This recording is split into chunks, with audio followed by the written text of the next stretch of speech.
Raj, I want to go right to it. I want to go to day one.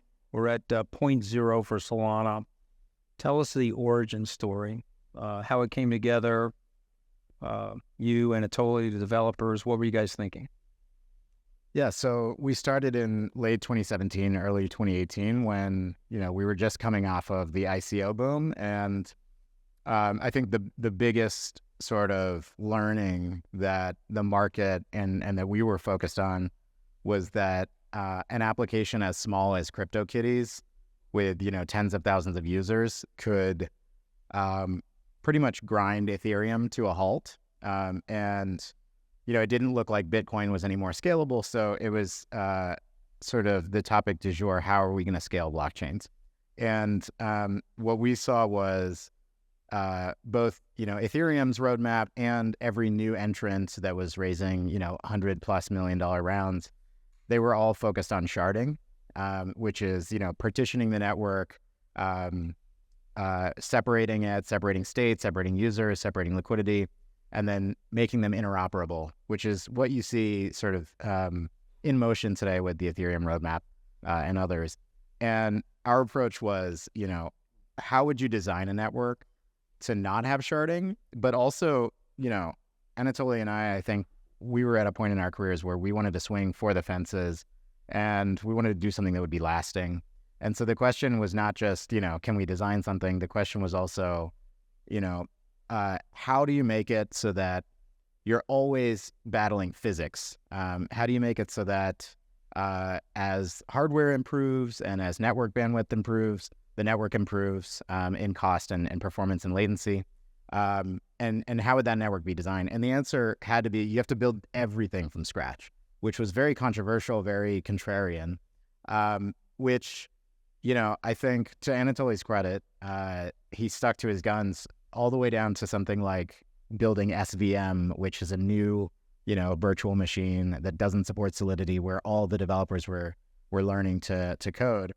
And, there's a million decisions like that. But I think what started to be fun for us was being contrarian and being sort of the underdogs. We actually really enjoyed that positioning in the market because there was so much noise that we didn't have to deal with because nobody cared what we were doing and nobody believed us until, we launched a few years later and we demoed to everyone in the industry that we possibly could this highly performant, fast, super cheap network.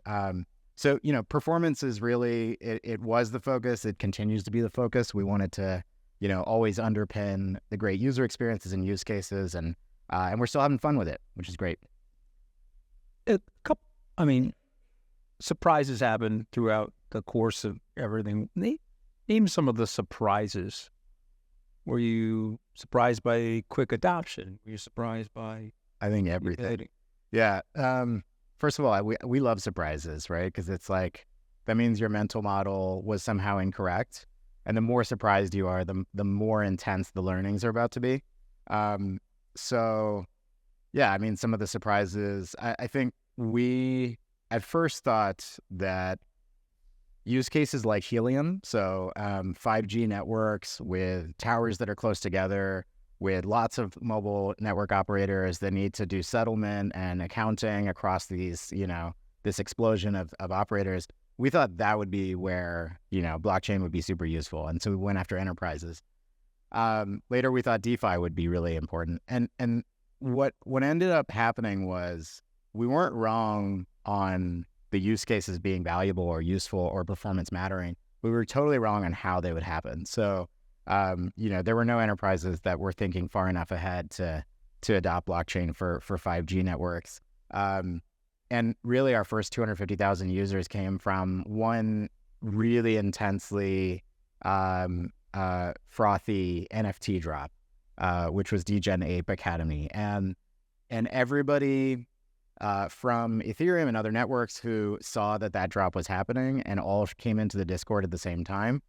And then, the website went down and all these things, they were sort of bonding. And that was when we started to see that it wasn't just like a financial network or, a database that we were building, but it was like how do people bond and form relationships and have fun and have stories while they're participating.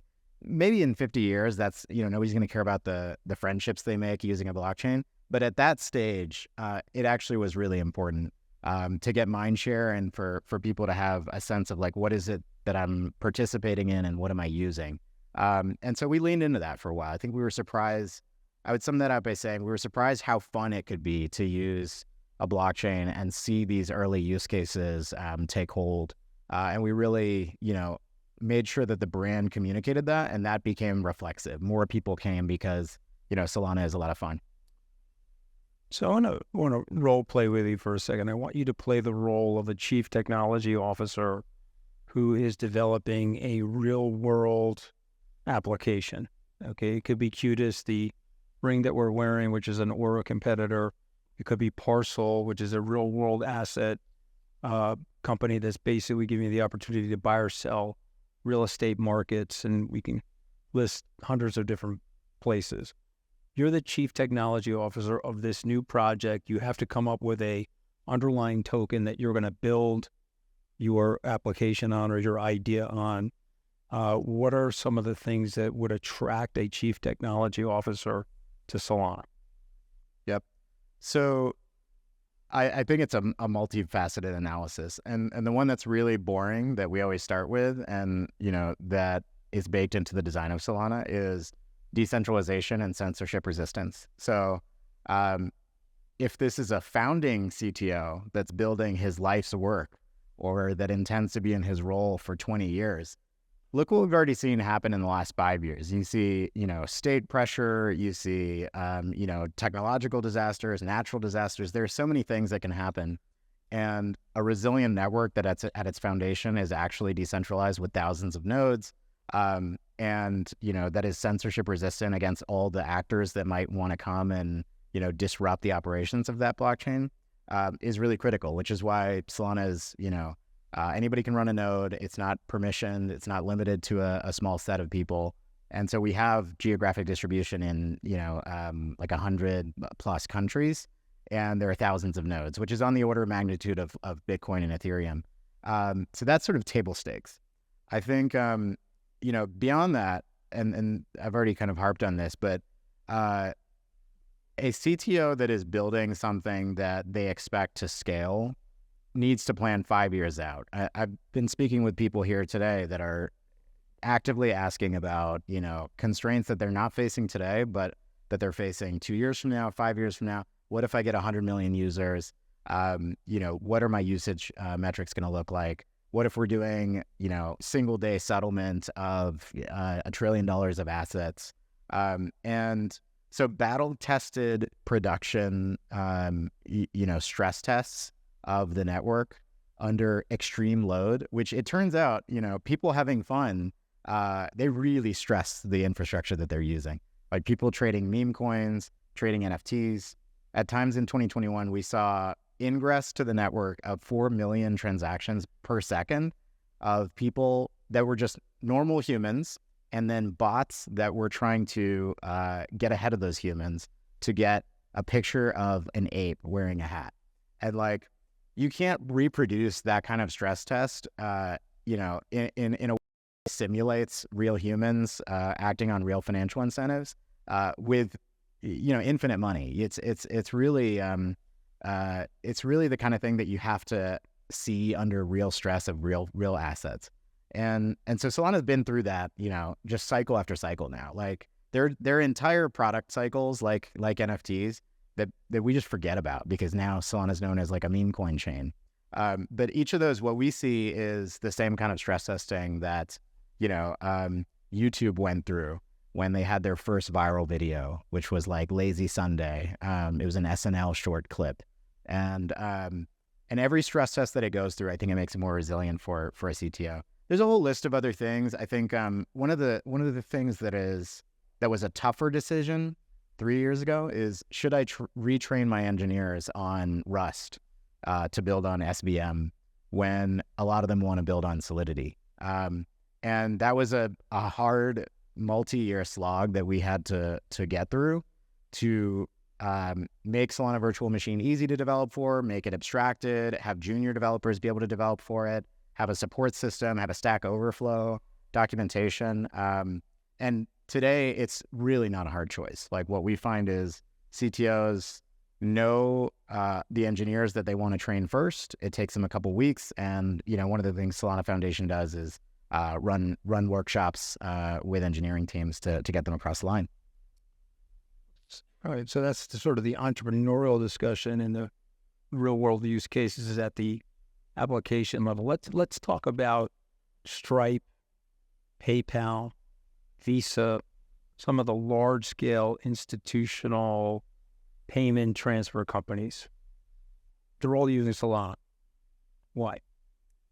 Yep. Well, I'd say first off, every company you just mentioned has either their CEO or someone that reports to their CEO as the holder of a multiple year roadmap to transforming something critical to their business using blockchain.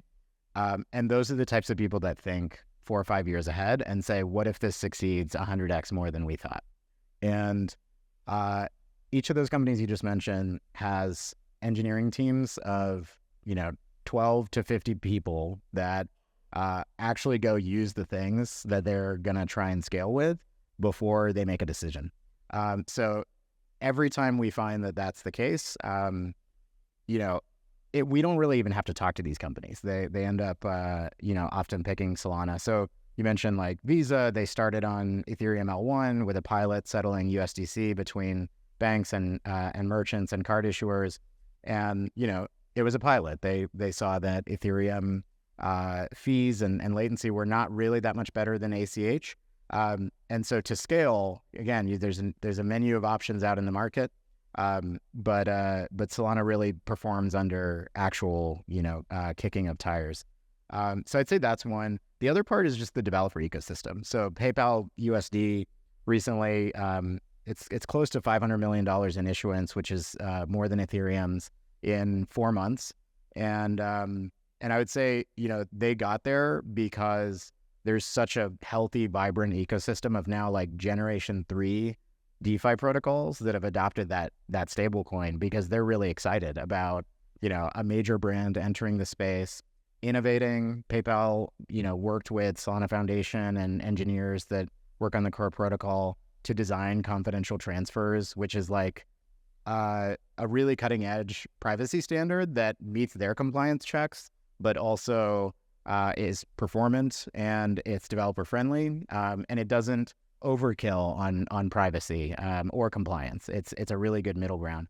So, developers that are slogging away for many years embrace a brand like that when they come on chain. And we've now seen that with Visa, PayPal, and soon to be others, Stripe as well. Tell us what Firedancer is and how important that is to Solana. Firedancer is, there was one validator client that was originally developed for the network by Solana Labs. That is still the primary validator client, but it was built without the understanding and the sort of 2020 in hindsight vision of how you could build that thing to perfectly optimize for the limits of physics. A lot of it was just building trial by error and responding to stimulus and stress tests as they came. Getting to a level after 4 years of having the network just, bashed by all these use cases, there's so much you can learn by rebuilding the client from scratch. So Jump Trading, which is one of the largest market makers in the world, has a team led by their chief scientists that are rebuilding the validator client for Solana, and they call it Firedancer. They're building it for performance, for stability, and in a completely different language. So, the original client was built in Rust. This one is built in C. And having totally independent supply chains for those languages means that the odds of having the same bug in both validator clients at the same time is virtually zero. So, that helps with stability. If there's one issue with one validator client, you can fail over to the other. There are many other validator clients in development, but Firedancer is probably the highest power team. They are they've been fighting physics for decades. They have Bell Labs DNA and background, and they've been, fighting the speed of light in high frequency trading. And now they're bringing that expertise to blockchain and Solana. So what that means for us is, it's going to be some transition of bringing that validator client online, in the next year. It's not going to be an immediate performance gain. There will probably be some hiccups, but the theoretical limit that we're seeing on kind of a benchtop setting for Firedancer is an order of magnitude greater in performance than the current validator client. So, in theory, you might see that relieves an important bottleneck for us getting to 1 million transactions per second. Whereas right now we've benchmarked at like 65,000, and on a day-to-day basis, Solana is running at a few thousand transactions per second. But 1 million is really it's a meaningful milestone. Obviously, nobody's gotten to where Solana is now, but we want to just keep pushing and performing against ourselves. So this is the big meta question. It's 5 years from now. It's 2029. Where is Solana? What's the vision that you guys have for the network? I mean, I think the vision for the network is that it's the default place for new applications. Right now I think we're at a transition point where, a year ago, if I spoke to a major enterprise, a major institution, or a grassroots developer just building a consumer app, the default was that they needed to build on Ethereum because of network effects, and they were going to move to Solana or expand to Solana once they figured out what they were building. I think if 5 years from now it's not the other way around, I would be pretty pissed, I think. Something would have had to go really wrong. But I think, what does that mean? So there is no fragmentation on Solana. There's no question of, what wallet are you using? How do you bridge assets? What version of USDC are you supporting? There just aren't any of those questions. And the larger that Solana gets in users, in assets, in network effects, the more beautiful and easy it will be to use blockchain in general. Because already right now, if you ask basically anybody who has an Ethereum wallet or any other wallet, like, do you have a Solana wallet? Most people do. But it's still the default in certain use cases to use the USDC rails on Ethereum, let's say, or Tron. In a world where everyone is using the same thing, it's kind of the same ease of use that we have with the iPhone right now. There's just isn't a question of whether you bump devices together and you can share contact information, whether if I tell you about an app, can you open up your app store and download it? It's just there's this ease of use that, I don't expect it to last forever. No, penetration of a market lasts forever. But I think crypto needs a phase where it's that easy to use and it's that turnkey to get the kind of numbers that we want in terms of usage and adoption. Okay, last question. There's an X factor to Solana. If you look at where you guys started and launched, and you look at how you've grown, and you went through a very steep bear market, sort of a startlingly steep bear market. And full disclosure, obviously, I own a lot of Solana for the firm, owned it personally. You were able to spring out of that. There's an X factor going on at Solana. What is that X factor? I think the culture that, I can't say we created it, honestly. It's there were elements of the way we started Solana that I think resonated with people. It goes back to what I said. We're performance freaks, just like making really hard, controversial, unpopular decisions in service of a more performant network that may someday support something that will push the whole space forward. I think the analogy that I would draw there is like, nobody talks about the people who are focused on latency for capacitive touchscreens, but somebody had to obsess over that for like 15 years before you could flick an iPhone and it just felt like it was paper, scrolling under your finger. And that was the moment that 1 billion people decided they were ready for smartphones.